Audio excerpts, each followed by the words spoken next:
안녕하십니까. 평생투자 파트너입니다. 오늘은 11월 18일 목요일입니다. 오늘도 거래량 관련한 이야기를 좀 해볼 텐데요. 저번에는 저번에도 뭐 거래량에 대한 이야기를 했는데 제가 사실 거래량이라는 거를 좀 중요하게 생각을 하는 것 같아요. 근데 왜 그렇게 됐냐면 시중에 나와 있는 책들 보면은 거래량에 대한 책들이 가장 부족했던 것 같거든요. 그래서 혹시 뭐 거래량에 혹시 뭐 어떤 뭐 해답을 찾을 만한 무언가 있나? 뭐 이런 생각으로 좀 거래량을 좀 생각해 본 것가 계기가 된 것 같기도 하고요. 그 다음에 이제 차트에 대한 그리고 회원분들이 이제 그 뭐라 할까요? 그 질문들이 좀 이렇게 들어올 때 보면은 어떤 뭐 기업 내용이나 이런 것들은 내용 잘 이렇게 질문은 없고 차트에 대한 이야기가 질문이 가장 많은 것 같아요. 그리고 중복되기도 하고 그래서 근데 이제 또 말로 전화로 설명하기는 또 어렵고요. 그래서 이왕 저희 그 평생투자 차트 요게 나온 김에 좀 조금씩 제가 이해하는 정도 안에서 한번 좀 공유해 보자 이런 거고 요 평생투자 차트는 여기 그 설명드리면 여기 제휴 전문가라고 있잖아요. 요거를 누르면 나옵니다. 요거를 누르고 평생 투자 파트너 설정 받기 요거 하면 지금 보이는 화면이 나오고 저희가 뭐 매수한 시점, 매도한 시점 뭐 이런 것들도 다 확인이 됩니다. 그리고 저희가 수시로 이거를 이제 저장하기 때문에 보고 있는 화면 그대로 이제 아마 확인하실 수 있을 거고 일간 차트, 월간 차트, 주간 차트입니다. 근데 여기서 저번에도 뭐 거래량에 관련돼서 했을 때 질문이 좀 많았는데 또 오늘은 또 어떤 느낌이냐면 어, 저희가 그 생각할 때 거래량이라고 하면 중요하게 생각하는 것이 있어요. 그러니까 사실 거래량을 보려는 이유는 거래량을 통해서 그 당시 때 사람들의 어떤 뭐 심리는 어떠했을까? 혹시 그런 심리에 의해서 이것이 지지점이 되는 것인가? 혹은 저항점이 되는 것인가? 이런 것들을 좀 확인하려고 하는 거거든요. 거래량만 확인한다기보다는. 그래서 그것을 활용할 이야기를 드리려고 하는데, 제가 뭐 예를 들어서 뭐 기술적 분석이든 뭐 가치평가든 뭐든 간에 이게 차트를 보기 이전에 항상 회사를 먼저 봐야 됩니다. 예를 들어서 오늘도 보면은 SK 렌터카에 대한 어떤 이야기를 했잖아요. 아주 심플하게 이제부터는 관심 종목으로 좀 편입하고 좀 봐야겠다라고 하면서 이 회사에 대해서 뭐 이야기를 하다가 갑자기 PER 8이라는 이야기를 하고 뭐 이렇게 했는데 이 PER 8 요 하나만 보고 이렇게 하진 않죠. 그렇죠? 보통 이 회사를 그러니까 상대 가치 평가도 해보고 절대 가치 평가도 해보고 실제로 영업 활동 현금 흐름이 진짜 나올까? FCF가 계속 유지될까? 뭐 이런 것들을 같이 보는 것이죠. 그런 것들을 다 보고서도 아 괜찮네 이 회사. 그리고 회사가 속한 업황 자체도 옛날이랑 많이 달라졌네. 어떤 무언가 그러니까 스토리와 숫자가 만족되면 이 회사의 어떤 실적과 어떤 스토리가 완성이 되면 그때 차트를 이제 확인하려고 노력하는 것 같아요. 차트를 좀 봐서 차트도 많이 뭐 괜찮네 혹은 뭐 좋아 보이네 이럴 때 좀 이제 매수를 하려고 하는 겁니다. 왜냐면 요거를 먼저 보는 이유는 차트는 항상 틀릴 수 있다라는 거예요. 항상 틀리고 결과값일 경우가 많아서 틀리더라도 펀더멘털이 괜찮다면 기다리면 뭐 올라가겠지 이런 어떤 믿음이 깔린 거죠. 그래서 그러니까 이런 겁니다. 차트 예를 들어서 뭐 덤블링 연습을 할 때 아주 말랑말랑한 그 두꺼운 어떤 매트 위에서 한다라는 느낌.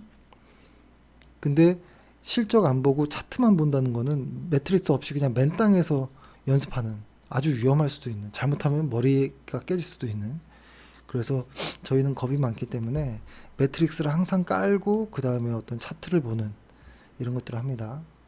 어, 그리고 저희가 어떤 기술적인 어떤 지표들 뭐 이런 것들을 다 떠나서 가장 중요하게 생각하는 것 중에 가장 첫 번째라고 하는 것은 주식 투자자, 아니, 주식의, 그러니까 기본적 분석을 뺀 차트로만 이야기해 보면 지지와 저항인 것 같아요.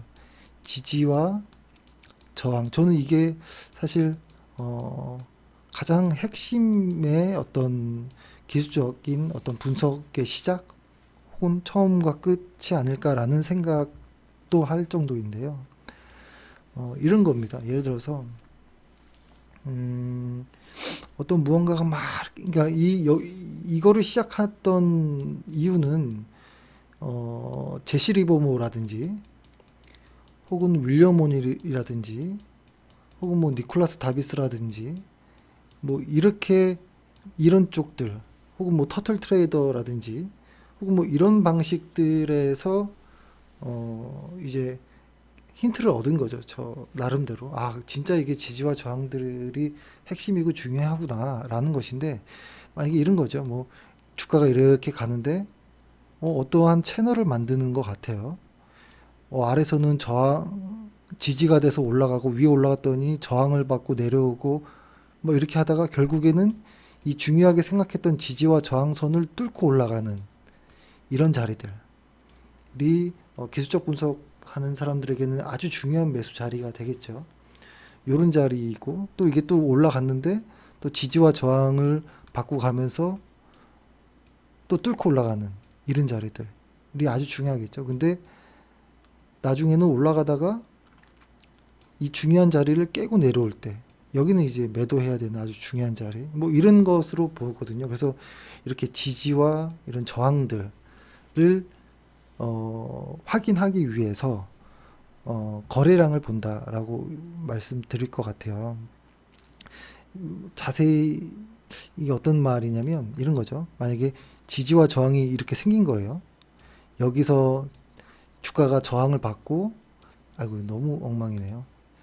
이렇게 해보면 요 위에서 주가가 저항을 받고 이 밑에서 지지를 받고 했을 때 요 언저리 때가 주가의 가격일 텐데 요 아래 보면은 거래량이란 게 있을 거잖아요. 그렇죠? 이 거래량과 함께 봐서 이게 진짜 지지가 될지 저항이 될지를 좀 참고해 보자 라는 생각입니다. 근데 이거를 저희가 예전에 역시 이것도 테스트를 좀 해봤더니 그래도 좀 높은 확률이 좀 있던 것 같더라고요. 확률은. 그럼에도 결과값이라는 거, 실적과 어떤 펀더멘털 스토리 이런 것들이 더 중요하다라는 것을 우선 말씀드리면서 그것이 다 끝났다면 그때는 한번 보자라는 거죠. 그랬을 때 예를 들어서 뭐 주간 차트를 이렇게 펴볼까요? 주간 차트를 이렇게 펴놓고 보면 저희가 이렇게 아래 거래량을 보면 빨간 데가 있고 빨갛지 않은 데가 있고 빨간 데가 있잖아요. 이건 뭐 어떤 내용이냐면 전주보다 이거 주간 차트니까요. 전주보다 거래량이 늘면 빨갛게, 거래량이 줄면 색깔을 칠하지 않는 요걸로 한 거예요. 그래서 저희가 중요하게 생각하는 거는 거래량이 늘었을 때를 중요하게 생각해요. 거래량이 늘었을 때를. 사실 거래량이 없을 때도 중요한 어떤 사건들이 일어날 때가 많은데 그래도 거래량이 늘었을 때를 중요하게 봅니다. 근데 이것도 이렇게 보시면 될 것 같아요. 그 어떤 기술적 분석을 할 때 많은 어떤 논리들이 있거든요. 많은 논리들이 있고 방법이 있고 뭐 요령이 있고 할 텐데 여러 가지 것들 중에 이거를 다 섞을 필요는 없는 것 같아요. 그러니까 저는 어떻게 받아들이냐면 여러 가지 어떤 방법들이 많잖아요. 여기 안에서 아무리 생각해보고 백테스트를 해봐도 조금 별로네라고 하는 것들은 치웁니다. 이렇게 치우고 지우다 보면 결국 남는 게 나오거든요.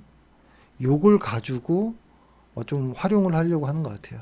그러니까 정보나 어떤 뭐 이런 것들이 많잖아요. 근데 그거를 다 듣기보다는 쳐내고 남는 거를 택하려고 합니다. 그래서 저희가 말씀드리는 것도 지우셔도 좋다라는 것이죠.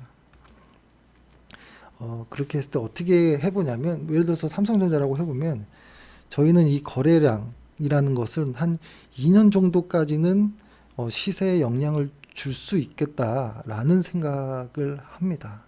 그래서 거래량이 가장 많았을 때를 2년 동안에 생각해 보면, 요때가 거래량이 가장 많았고 요때가 거래량이 가장 많았잖아요. 그러면 요때에 해당하는 날짜에 것을 찾죠. 가격을. 요게 요때니까요. 요것도 해볼게요. 요 빨간 요때가 요때예요. 요때인데, 요거를 가장 거래량이 많았던 때가 요때 같거든요. 요때를 밑으로 쭉 긋습니다. 이렇게 쭉 거놓습니다. 그냥 거놓고, 그 다음에 거래량이 많았을 때가 요때예요. 쭉 거놓고, 그 다음에 또 거래량 많은 것도 찾습니다. 여기도 또 거래량이 많았던 것들 쭉 이렇게 거놓거든요. 그래서 저는 이런 구간을 지지와 저항으로 볼 때가 많다라고 말씀을 드릴 것 같아요. 근데 지금 요거는 조금 차트가 재미없어서 아마 뭔가 느낌이 안 올 텐데, 한번 다른 것도 한번 봐볼까요? 차트를. 예를 들어서 뭐 지수도 차트가 비슷하니까요. 뭐 네이버로 한번 봐볼게요. 이거 좀 재밌겠네요. 거래량이 제일 많았을 때가 요때, 그리고 요때, 그죠? 한번 그어볼게요. 그러면 그냥 긋는 겁니다. 딱히 어떤 진지한 생각하지 않고 요때를 쭉 그어보고, 과거에 가장 많았을 때가 이게 언젠가요? 요때니까 저때. 요때도 한번 쭉 거보고. 근데 이거는 우상향하는 거라서 지지와 저항이 잘 걸리지 않는데, 그리고 또 거래량이 많았을 때가 요 빨간색 맞죠? 요때도 한번 거보는 거예요. 이렇게. 근데 지지와 저항을 긋다 보면 이렇게 겹치는 부분이 생길 때가 또 있어요. 그렇게 돼 보면 뭐 이렇게 생각하는 겁니다. 쭉 올라갔던 게 요런 곳에서 저항을 받았구나 라는 생각을 하고요. 그 다음에 쭉 올라갔다가 요 두 번째 저항 밑에 거 있죠? 떨어질 때 여기서 또 저항을 받는구나, 이렇게 생각을 하면서 좀 이해를 하려고 하는 부분이 있어요. 근데 이런 저항을 이야기하지 않고 그냥 이렇게 저항을 그을 수도 있어요. 뭐 이렇게 가격의 끝과 이 끝을 그냥 그을 수도 있고, 혹은 여기를 그을 수도 있고, 뭐 밑에를 그을 수도 있고, 이렇게 긋는 경우가 일반적이죠. 혹은 뭐 어떤 이렇게 사선으로 이렇게 긋는다든지, 뭐 어떤 요거와 똑같이 채널을 만들어서 긋는다든지, 뭐 이런 여러 가지가 있는데, 그런 것들은 아마 다 많이 이야기가 나올 것이기 때문에, 저는 이 증가하는 거래량을 통해서 지지와 저항을 좀 확인하려고 한다라고 말씀을 드립니다. 요때도 거래량이 좀 늘었네요. 그럼 요때도 한번 볼까요? 요때도 요렇게. 그러면은 그냥 상상하는 거죠. 이 어떤 무언가를 치고 올라갔는데, 여기서 한번 거래량이 많았던 곳에서 지지를 받는 듯 하다가 지지가 깨졌고, 다시 올라가려고 하는데 그것이 저항이 되고, 이런 것이죠. 요거 부분을 확대해 보면, 어떤 저항선이 있다라고 어떤 강력한 선이 있다라고 했을 때, 뚫고 올라갔다가 띵띵 맞고 떨어지고, 다시 오르려고 하는데 못 오르고, 그러니까 이 가운데 여기를 좀 중요한 어떤 가격이 되지 않을까, 분기점이 되지 않을까, 혹은 뭐 피벗 포인트가 되지 않을까, 뭐 이렇게 생각을 하는 거죠. 근데 이건 역시 상당히 좀 웃긴 생각일 수 있어요. 이런 게 그게 뭐 어째서 라고 생각할 수 있거든요. 근데 저는 어떻게 생각했었냐면, 이건 저의 가정이거든요. 예를 들어서 어떤 주식이 100원이었는데 이 100원짜리 주식을 제가 샀어요. 100원에. 근데 주식이 떨어진 거예요. 떨어져서 50원이 된 거예요.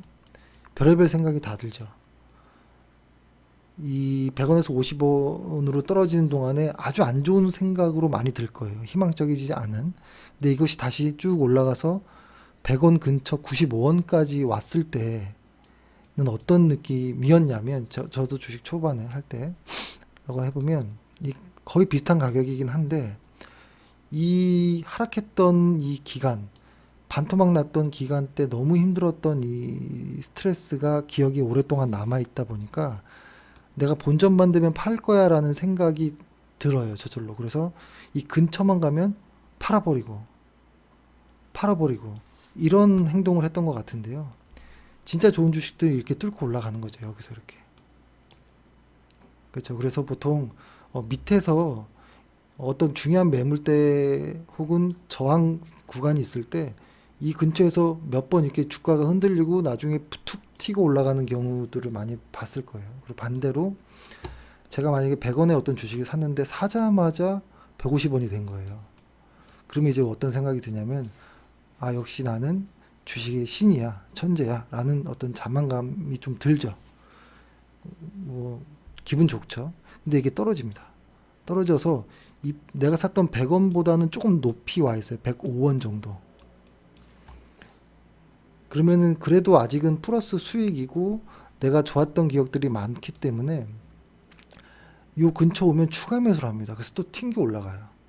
추가 매수를 하면 올라가고, 그러다가 떨어질 놈은 계속 떨어지는 것이죠. 이런 차트 모양도 많이 보셨을 거예요. 이렇게 가다 보면 촥 올라가다가 이렇게 빠지는 애들 있죠. 그렇죠? 그래서 이런 식으로 지지와 저항을 좀 자주 본다라는 것. 그러니까 여기서 가장 핵심은 거래량이 누가 봐도 신기할 정도로 많이 튀어 올라왔던 때를 중요하게 좀 보는 거죠. 그때의 가격을, 그때 어떤 가격을 좀 이렇게 보려고 하는 거죠. 그때 가격을 그래서 직선상으로 이렇게 이렇게 선을 긋는 겁니다. 이렇게 옆으로. 근데 그 기간은 저는 한 2년 정도까지는 그 가격이 거래에 조금 영향을 줄 수 있겠구나라는 생각을 했었고, 테스트 해보니까 좀 많이 좀 확률이 좀 있었던 그런 더라고요. 그래서 하나 해볼까요? 기아차 해보면은 최근에 거래량이 여기가 가장 많았네요. 거래량 여기를 이렇게 딱 긋습니다. 그냥 그으면 이 안에서 주가가 저항을 받고 올라가고 여기에서 대충 이렇게 버티는 이런 모습이 있네요. 근데 아마 여기를 깨버리면, 그죠? 요거를 확대하면 이런 모양이겠죠? 이렇게 긴 네모가 있다면 이렇게 올라가다가 만약 여기를 깨면 이게 다시 올라올 때 여기가 어떤 저항이 될 수 있는 것이죠. 과거에는 지지가 됐던 곳이 미래에는 저항이 될 수 있는. 근데 여기를 뚫고 올라가면 다시 여기가 지지가 되는 이런 모습이 나올 수도 있겠죠. 그래서 기아 같은 경우에는 이 라인이 좀 중요한 어떤 가격이 되겠다. 여기를 뚫고 올라가 버리면은 아주 기분 좋겠고, 빠지면은 좀 괴로울 수 있겠다. 이런 생각으로 보긴 하는 거죠. 보기만 하는 거라는 것입니다. 이런 식으로 좀 해본다라고 말씀드립니다. 근데 사실 이렇게 이야기하고 그 다음에는 조금씩 더 디테일한 것들을, 이건 매물대를 본 거고, 그 다음에 이제는 어떤 마치 일간 차트에서 분산과 근할을 보는 것처럼 좀 디테일한 것들도 다음에 한번 설명을 드리겠습니다. 예, 일단 오늘은 이 정도로 해서 방송을 마치도록 하겠습니다. 예, 감사합니다.